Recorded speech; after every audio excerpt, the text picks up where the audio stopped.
നമസ്കാരം. നരേന്ദ്രമോദിയുടെ മൂന്നാം ഊഴത്തിൽ സത്യപ്രതിജ്ഞാ ചടങ്ങുകൾ പൂർത്തിയായതോടുകൂടി മന്ത്രിസഭയിലെ പ്രാതിനിധ്യത്തെക്കുറിച്ചുള്ള ചർച്ചകളാണ് ഇപ്പോൾ ദേശീയ തലത്തിൽ വളരെ സജീവമായി നിലനിൽക്കുന്നത്. മുൻ സർക്കാരുകളിൽ നിന്നും വ്യത്യസ്തമായി ദക്ഷിണേന്ത്യക്ക് കൂടുതൽ പരിഗണന നൽകിക്കൊണ്ടാണ് മൂന്നാം മോദി സർക്കാർ അധികാരത്തിൽ വന്നിരിക്കുന്നത്.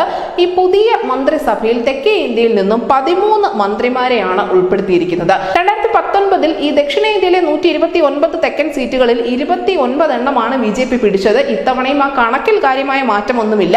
ഇതേ എണ്ണം സീറ്റുകൾ തന്നെയാണ് ഇക്കുറിയും BJP ദക്ഷിണേന്ത്യയിൽ നിന്ന് നേടിയതെങ്കിൽ പോലും മന്ത്രിമാരുടെ കാര്യത്തിൽ ഉണ്ടായിരിക്കുന്ന ഗണ്യമായ വർധനവ് കാണാതെ പോകാൻ സാധിക്കില്ല. മുൻ മുഖ്യമന്ത്രി കുമാരസ്വാമി ഉൾപ്പെടെ 13 മന്ത്രിമാരിൽ 5 പേരും കർണാടകയിൽ നിന്നുള്ളവരാണ് എന്നതും വളരെ ശ്രദ്ധേയമാണ്. ദക്ഷിണേന്ത്യയിൽ BJPക്ക് ഏറ്റവും മികച്ച ഫലം നൽകിയ കർണാടകയ്ക്ക് അർഹമായ പരിഗണന തന്നെ നൽകിയിട്ടുണ്ട്. കർണാടകയിലെ ആകെയുള്ള 28 സീറ്റുകളിൽ 19 എണ്ണവും BJP നേതൃത്വം നൽകുന്ന NDA മുന്നണിയാണ് നേടിയത്. അതിൽ തന്നെ 17 സീറ്റുകൾ BJP നേടിയപ്പോൾ HD കുമാരസ്വാമിയുടെ നേതൃത്വത്തിലുള്ള JDS 2 സീറ്റുകൾ നേടിയിട്ടുണ്ട്.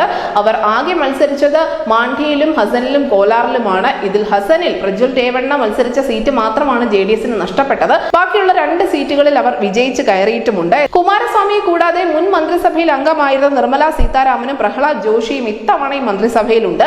കഴിഞ്ഞ മോദി സർക്കാരിലെ കേന്ദ്ര സഹമന്ത്രിയായ ശോഭ കരന്ദലജെ, സംസ്ഥാന സർക്കാരിലെ മുൻ മന്ത്രി V സോമണ്ണ എന്നിവരും കർണാടകയിൽ നിന്ന് മന്ത്രിമാരായവരുടെ പട്ടികയിൽ ഉൾപ്പെടുന്നുണ്ട്. NDAക്ക് 21 സീറ്റുകൾ നേടിയ ആന്ധ്രാപ്രദേശിൽ നിന്നും 3 മന്ത്രിമാരും 8 സീറ്റുകൾ നൽകിയ തെലങ്കാനയിൽ നിന്നും 2 പേരും ഇത്തവണ ഉൾപ്പെട്ടിട്ടുണ്ട്. കൂടാതെ കേരളത്തിൽ നിന്നും 2 സഹമന്ത്രിമാരുണ്ട് എന്ന് നമുക്കറിയാം. തമിഴ്നാട്ടിൽ നിന്നും ഇത്തവണ ഒരു മന്ത്രി മാത്രമേ ഉള്ളൂ. തമിഴ്നാട് മാത്രമാണ് BJPക്ക് ഒരു സീറ്റും നൽകാതെ ഇത്തവണയും വലിയ രീതിയിലുള്ള പരീക്ഷണം നടത്തിയത്. നിലവിലെ സാഹചര്യത്തിൽ ദക്ഷിണേന്ത്യയിൽ സ്വാധീനം വർദ്ധിപ്പിക്കാനുള്ള BJPയുടെ ശ്രമങ്ങളുടെ ഭാഗമായി തന്നെയാണ് ഈ മന്ത്രിമാരുടെ എണ്ണം വർദ്ധിപ്പിച്ചിരിക്കുന്നത്. ഇതിലൂടെ കൂടുതൽ സംസ്ഥാനങ്ങളിൽ ശക്തി ആർജിക്കാൻ സാധിക്കുമെന്ന് തന്നെയാണ് കേന്ദ്ര നേതൃത്വം കണക്ക് കൂട്ടുന്നത്. അതേസമയം തന്നെ കേരളത്തിൽ ഇപ്പോൾ ഏറ്റവും അധികം ചർച്ച ചെയ്തുകൊണ്ടിരിക്കുന്നത് സുരേഷ് ഗോപിയെ കുറിച്ചുള്ള ചില വാർത്തകളാണ്.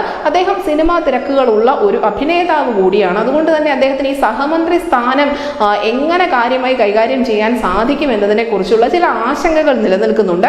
തനിക്ക് ഇത്തരത്തിലുള്ള തിരക്കുകൾ ഉള്ളതുകൊണ്ട് തന്നെ സഹമന്ത്രി സ്ഥാനം പോലും വേണ്ട എന്നുള്ള ഒരു നിലപാട് സുരേഷ് ഗോപിക്ക് ഉണ്ടായിരുന്നു. പക്ഷേ അതൊക്കെ തകിടം മറിച്ചുകൊണ്ടാണ് അദ്ദേഹത്തിന് അപ്രതീക്ഷിതമായ ഈ ഒരു സൗഭാഗ്യം കൈവന്നത്. നിലവിൽ എന്തായാലും സിനിമാ അഭിനയവും അതിനോടൊപ്പം തന്നെ ഈ സഹമന്ത്രി സ്ഥാനവും ഒക്കെ ഒന്നിച്ച് കൈകാര്യം ചെയ്യുക അത്ര എളുപ്പമായിരിക്കില്ല. മാത്രമല്ല ഈ സിനിമാ തിരക്കുകളുടെ പേര് പറഞ്ഞുകൊണ്ട് ഒരിക്കലും ഉത്തരവാദിത്തങ്ങളിൽ നിന്നും ഒഴിഞ്ഞു മാറി നിൽക്കാനും സുരേഷ് ഗോപിക്ക് സാധിക്കുകയില്ല. ഈ ടീമിന്റെ കാര്യം, ഈ സുരേഷ് ഗോപിയും നിർമ്മല സീതാരാമനും കുമാരസ്വാമിയും ഒക്കെ ഉൾപ്പെടുന്ന എൽ മുരുകൻ ഒക്കെ ചേരുന്ന ഈ ഒരു ടീം വേണം ഇനി ദക്ഷിണേന്ത്യയിൽ BJPയെ നയിക്കാൻ എന്നുള്ള കൃത്യമായ ബോധ്യം നരേന്ദ്രമോദിക്ക് കൂട്ടർക്കുമുണ്ട്.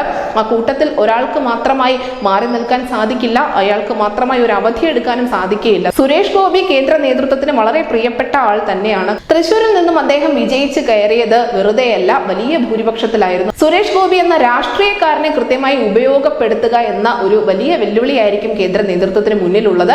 നിലവിൽ എന്തായാലും എങ്ങനെയായിരിക്കും ഈ കാര്യങ്ങളൊക്കെ ബാലൻസ് ചെയ്തുകൊണ്ട് സുരേഷ് ഗോപി പോവുക എന്ന കാര്യത്തിൽ വ്യക്തതയൊന്നും വന്നിട്ടില്ല. അദ്ദേഹം ഉടൻ തന്നെ ആ കാര്യങ്ങളൊക്കെ വിശദീകരിക്കുകയും ചെയ്യും.